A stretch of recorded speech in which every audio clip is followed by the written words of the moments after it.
తెలంగాణ రాష్ట్ర ముఖ్యమంత్రిని జగిత్యాల అభివృద్ధి కోసం నిధుల కోసం కలవగా బీఆర్ఎస్ పార్టీ జిల్లా అధ్యక్షులు అసత్య ఆరోపణలు చేసి తమపై కార్యకర్తలను రెచ్చగొట్టి తన ఇల్లు హాస్పిటల్ పై దాడి చేయించారని, ఉద్దేశపూర్వకంగా తనపై జిల్లా అధ్యక్షునిగా కనీసం తన వివరణ కూడా కోరలేదని, ఉద్దేశపూర్వకంగా తనపై ఆరోపణలు కాంగ్రెస్ సీనియర్ నాయకులు కాంగ్రెస్ వారి ఇంటి పార్టీ అయినట్లు ఇష్టారీతిన మాట్లాడుతున్నారని ఆయన ఆగ్రహం వ్యక్తం చేశారు. ఆదివారం మూతరోడ్ పార్టీ కార్యాలయంలో నిర్వహించిన మీడియా సమావేశంలో ఆయన మాట్లాడుతూ ప్రభుత్వంతో కలిసి జగిత్యాల అభివృద్ధి కోసం పనిచేస్తున్నాం. జగిత్యాల అభివృద్ధిని ప్రజలు గమనిస్తున్నారు. ఎవరు ఎలాంటి ఆరోపణలు చేసినా ప్రజలు గమనిస్తారని అన్నారు. కాంగ్రెస్ ప్రభుత్వం ఏర్పడ్డ తర్వాత డబుల్ బెడ్రూమ్ ఇళ్ల పరిస్థితి ప్రశ్నార్థకంగా మారిందని, ముఖ్యమంత్రి కలిశాకనే 34 కోట్లు మంజూరు అయ్యాయని, జగిత్యాల రాయకల్పట్నంలో ప్రతి వార్డులో అభివృద్ధి పనులు జరుగుతున్నాయని, రాష్ట్రంలో అత్యధిక నిధులు జగిత్యాలకు వచ్చాయని, నరికేస్తా చంపేస్తా అంటే అది రాజ్యాంగమా? ప్రజలు అభివృద్ధి కోరుకుంటారు, హత్య రాజకీయాలు కాదని అన్నారు. రాజ్యాంగంలో ఏ ఆర్టికల్లో కూడా నరికేస్తా అనే పదం లేదని, సీనియర్ నాయకులుగా ఉండి హింసను ప్రోత్సహించ రాదని ఆయన హితవు పలికారు. ప్రజలకు కార్యకర్తలకు ఆదర్శంగా నిలవాలని ఆయన ఈ సందర్భంగా తెలియజేశారు.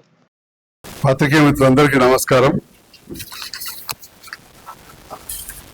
జగిత్యాల జిల్లా కేంద్రంగా ముఖ్యంగా 2023 డిసెంబర్ తర్వాత ఈ ప్రభుత్వం ఏర్పడిన తర్వాత, అందులోనూ 2024 జూన్ 4వ వారంలో నేను గౌరవ ముఖ్యమంత్రి గారిని కలిసిన తర్వాత నుండి ఈ పార్టీ జెండా అని, ఫిరాయింపులని రకరకాలుగా మాట్లాడుతోంది. 2024 మార్చి 24 నేను గౌరవ ముఖ్యమంత్రి గారిని మంత్రులు సలహాదారులతో కలిసి జగిత్యాల ప్రాంతానికి నిధులు అధిక మొత్తం కావాలని కోరడం, వారు కూడా ప్రభుత్వంతో మంచిగా కలిసి పనిచేస్తే తప్పకుండా కలిసి పనిచేస్తామని చెప్పడంతో వారికి నేను శాలువతోటి సత్కరించడం, వారు కూడా నన్ను శాలువతోటి సత్కరించడం జరిగింది. అది మీడియాలో నేను కాంగ్రెస్ పార్టీలో చేరినట్టు రావడం, ప్రింట్, ఎలక్ట్రానిక్, సోషల్ మీడియాలో తెల్లారి పొద్దున్నే బీఆర్ఎస్ పార్టీ జిల్లా అధ్యక్షుడు మిగతా వారు నా మీద రకరకాలుగా మీరు అందరూ కూడా చూసిండ్రు. నా ఇంటి మీద దాడి చేయడం, అసలు నా వివరణ కూడా తీసుకోకుండా, అసలు ఒక మాట మాత్రం కూడా అడగకుండా, ఎలాంటి అథెంటిసిటీ లేని మీడియా వార్తతోటే మరో చాలా రకాలుగా నన్ను అవమానపరిచే విధంగా వివరించడం జరిగింది. అట్లనే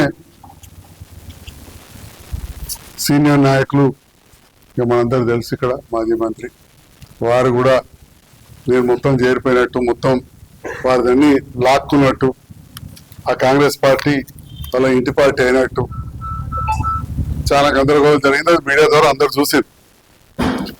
మరి ఇవన్నీ తర్వాత నేను మళ్ళీ ముఖ్యమంత్రి గారితో మాట్లాడి,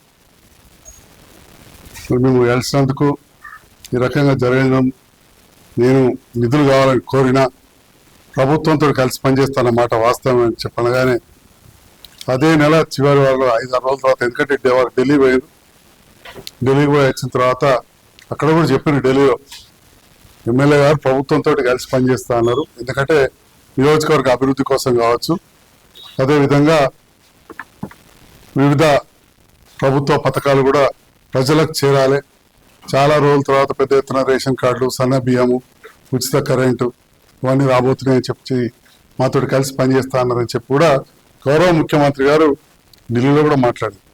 ఆ తర్వాత నేను వచ్చిన తర్వాత కూడా మీకు ప్రెస్ మీట్ పెట్టి ప్రభుత్వంతో కలిసి పనిచేస్తున్నా, నేను కవితమ్మ గారి ప్రోత్సాహంతో బీఆర్ఎస్ పార్టీలకు వచ్చినా, ఓడిపోయినా, పని చేసినా బీఆర్ఎస్ పార్టీ నన్ను ఆదరించింది, పనులు చేసినా మళ్ళీ పనిచేయడానికి చేస్తున్నా అని చెప్పడం జరిగింది. ఇదంతా కూడా జగిత్యాల ప్రజలు గమనిస్తున్నారు. ప్రతి గ్రామాన కూడా ఈజీఎస్లో కావచ్చు, ఎస్సీ సప్లైన్ కావచ్చు, వివిధ మార్గాల ద్వారా దాదాపు అన్ని గ్రామాలకు కూడా నిధులు తెచ్చినాం.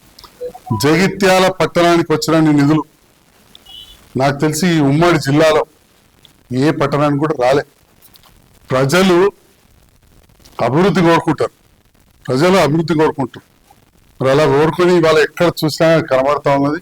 ప్రజలు హత్య రాజకీయాలు కోరుకోరు. జగిత్యాల ప్రజలు ముఖ్యంగా అభివృద్ధి కోరుకుంటారు కానీ హత్య రాజకీయాలు కోరుకోరు.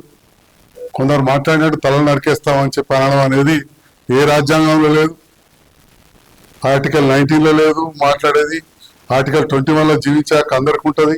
ఇక అంబేద్కర్ గారు చెప్పింది, నేను వకీలు కాకపోయినా అడ్వకేట్లతో సంబంధాలని మాట్లాడచ్చు, కానీ అవన్నీ మాట్లాడకుండా క్లుప్తంగా చెప్తా ఉన్నా. సో అలాంటి మాటలు హింసను ప్రేరేపిస్తాయి. రేపు యువత కూడా అట్లాంటివన్నీ కూడా ప్రేరేపించే విధంగా ఉంటాయి. కాబట్టి ఈ ప్రజాస్వామ్య దేశంలో అలాంటి మాటలు మాట్లాడడం కరెక్ట్ కాదని చెప్పి నేను మనవి చేసుకుంటూ, మరి కొన్ని విషయాల్లో జగిత్యాల ప్రజలకు పదే పదే ప్రెస్ మీట్లు పెట్టడం కాదు, పనులు చేయాలని చెప్పి నా భావన.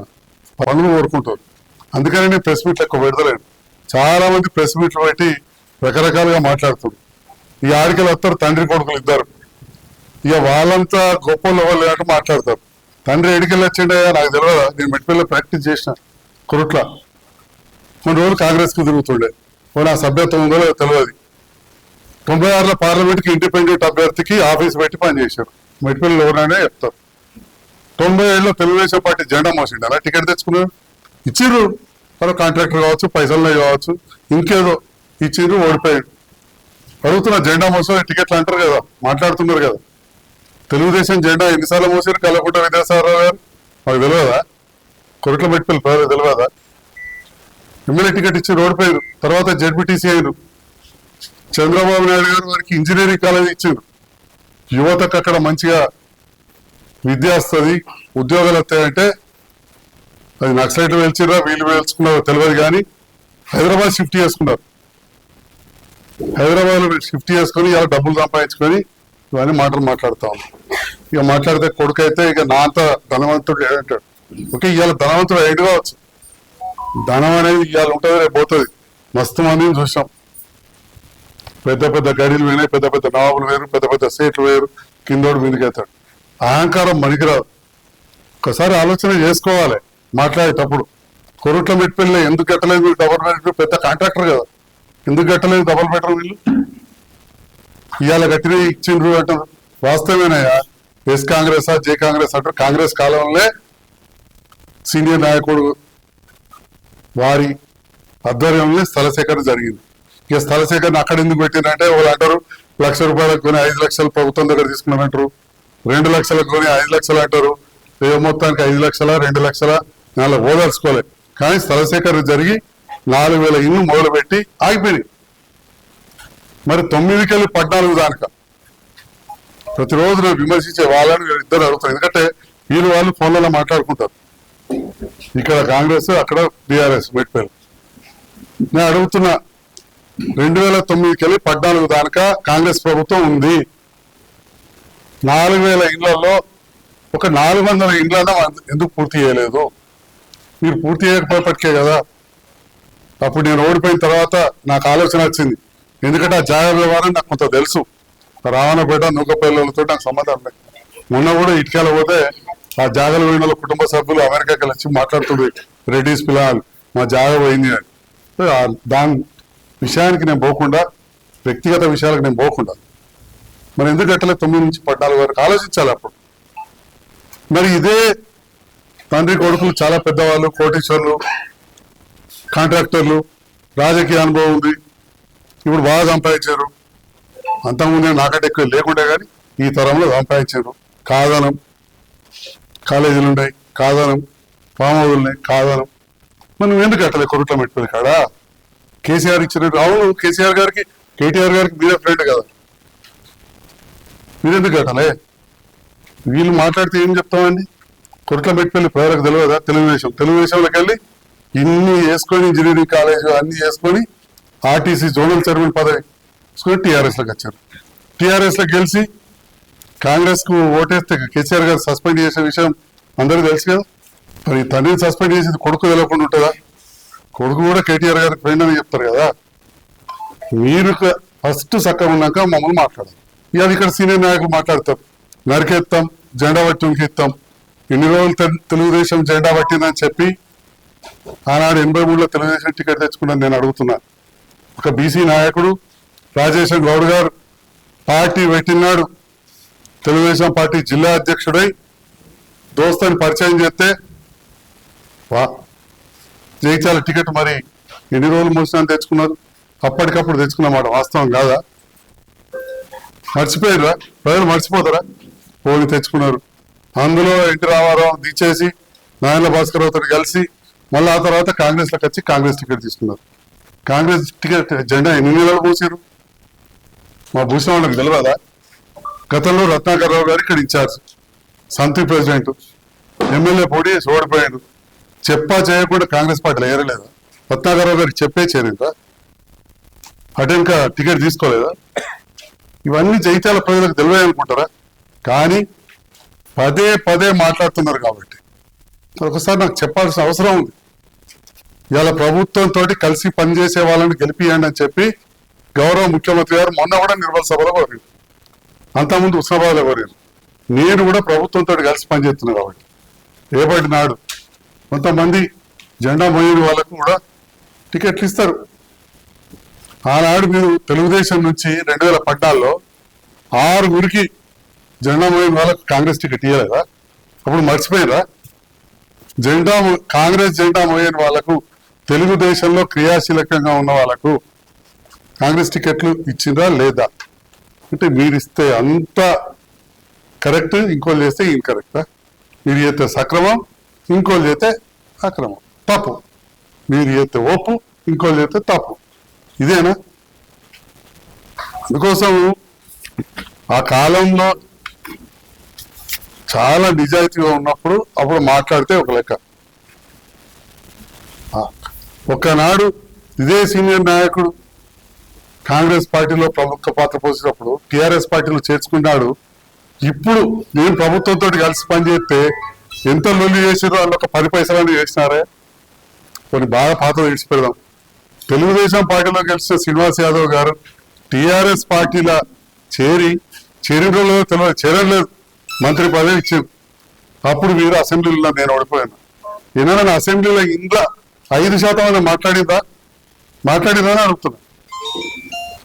వైఎస్ఆర్సీపీ తీసుకుంది, బహుజన్ సమాజ్ పార్టీ వాళ్ళని తీసుకుంది. తర్వాత ఎమ్మెల్సీ అయిన తర్వాత ఎమ్మెల్సీ అవడానికి అప్పుడు వీరి మీద పోటీ పెట్టలేదు టీఆర్ఎస్ పార్టీ. పై లెవెల్ ఏం జరిగిందో లేదో, చంద్రశేఖర్ గౌడ్ గారిని పోటీ చేయమన్నారు, బీఫామ్ ఇవ్వలేదు, గెలిచారు. ఓకే, గెలిచి ఆ కౌన్సిల్ ఉన్నారు కాంగ్రెస్ సభ్యునిగా. మరి పోయిన టర్మ్లో కూడా 88 సీట్లు టీఆర్ఎస్కి వచ్చిన తర్వాత 18 మంది కాంగ్రెస్ గెలిస్తే సవితమ్మ కావచ్చు, వనమామ వెంకటేశ్వర కావచ్చు, హర్షవర్ధన్ రెడ్డి కావచ్చు, సుధీర్ రెడ్డి, ఇంకా చాలా మందిని టీఆర్ఎస్ పార్టీలోకి తీసుకున్నారు, మంత్రి పదవులు ఇచ్చారు. మరి అప్పుడు ఎందుకు మాట్లాడలే? అడగతుండే కదా, ఏం సవితమ్మ నువ్వు ఇంట్లో గెలిచినావు, అలా మంత్రి పదవి ఎట్లా? కౌన్సిల్ని అడగతుండే కదా, బయట కాదు. బయట ఇంత రచ్చేందుకు? కౌన్సిల్ని చట్టవిరుద్ధం కాదా అడగతుండే కదా. ఒక దళితుడు బట్టి విక్రమార్క గారు లీడర్ ఆఫ్ ద అపోజిషన్ అవుతుండే, క్యాబినెట్ హోదా ఉండేది. వీళ్ళందరూ ఓట్ల లీడర్ ఆఫ్ ద అపోజిషన్ పోయింది, ప్రతిపక్ష హోదా పోయింది. ఎట్లయితే ఇప్పుడు కేసీఆర్ గారికి ఉన్నదో ఆ హోదా బట్టి విక్రమార్క గారికి ఉండేది, వాటి హోదా పోయింది. మరి ఏమన్నా మాట్లాడిందా? ఇక్కడ ప్రెస్ మీట్లు పెట్టి చాలా మాట్లాడుతుంటారు కదా, అన్ని కులాల పక్షాన, అన్ని వర్గాల పక్షాన మాట్లాడింది ఏమన్నా? కాబట్టి ఇలా మాట్లాడని వాళ్ళు, లేకపోతే వాళ్ళ పక్కన కూర్చొని ఇప్పుడు కొత్త నాయకులు వాళ్ళు ఇక పార్టీలు మారిన వాళ్ళు ఉన్నారు, వాళ్ళు ఒప్పుకుంటున్నారు. కానీ అవన్నీ ప్రోత్సహించిన వాళ్ళు, మారిన వాళ్ళతో కూర్చొని వాళ్ళు కూడా మాట్లాడితే ఇది ప్రజలు అర్థం చేసుకుంటారు. భారతీయ జనతా పార్టీ దేశంలో ఎన్ని రాష్ట్రాలలో ప్రభుత్వాలు పడగొట్టింది? ప్రభుత్వాలని. కాబట్టి ఈ పార్టీలు మారడం, వీటి మీద ఒక దాంట్లో గెలిచి ఇంకో ప్రభుత్వంతో పనిచేస్తే ప్రశ్నించే నైతిక హక్కు అయితే లేదు. చట్టానికి ఉన్నది, ఆ చట్టానికి జవాబు చెప్తా. అది కూడా నేను ముందే చెప్పేస్తున్నా. నా విషయంలో కొందరు అంటున్నారు ఏది అనేది. నేను ఈ ప్రభుత్వంతో కలిసి పనిచేస్తున్నందుకు వేసిన పిటిషన్ స్పీకర్ పరిధిలో ఉంది, సుప్రీంకోర్టు పరిధిలో ఉంది. అది ఏ నిర్ణయం తీసుకున్నా దానికి కట్టుబడి ఉంటుంది. ఇప్పుడు మాత్రం ఖచ్చితంగా తెలంగాణ రాష్ట్రంలో రేవంత్ రెడ్డి గారి నేతృత్వంలో కాంగ్రెస్ ప్రభుత్వం పనిచేస్తుంది. జగిత్యాల నియోజకవర్గ అభివృద్ధికి, జగిత్యాల జిల్లా కేంద్రంలో ఎన్నో విషయాల అభివృద్ధికి, పట్టణ అభివృద్ధికి అత్యధిక నిధులు ఇచ్చింది. కాబట్టి నేను కాంగ్రెస్ ప్రభుత్వానికి అనుకూలంగా ఉన్న వాళ్ళకు ఓట్లేమని చెప్పి ప్రజలకు చెప్తా అని చెప్పి కూడా మీ అందరి ద్వారా తెలియజేస్తున్నాను.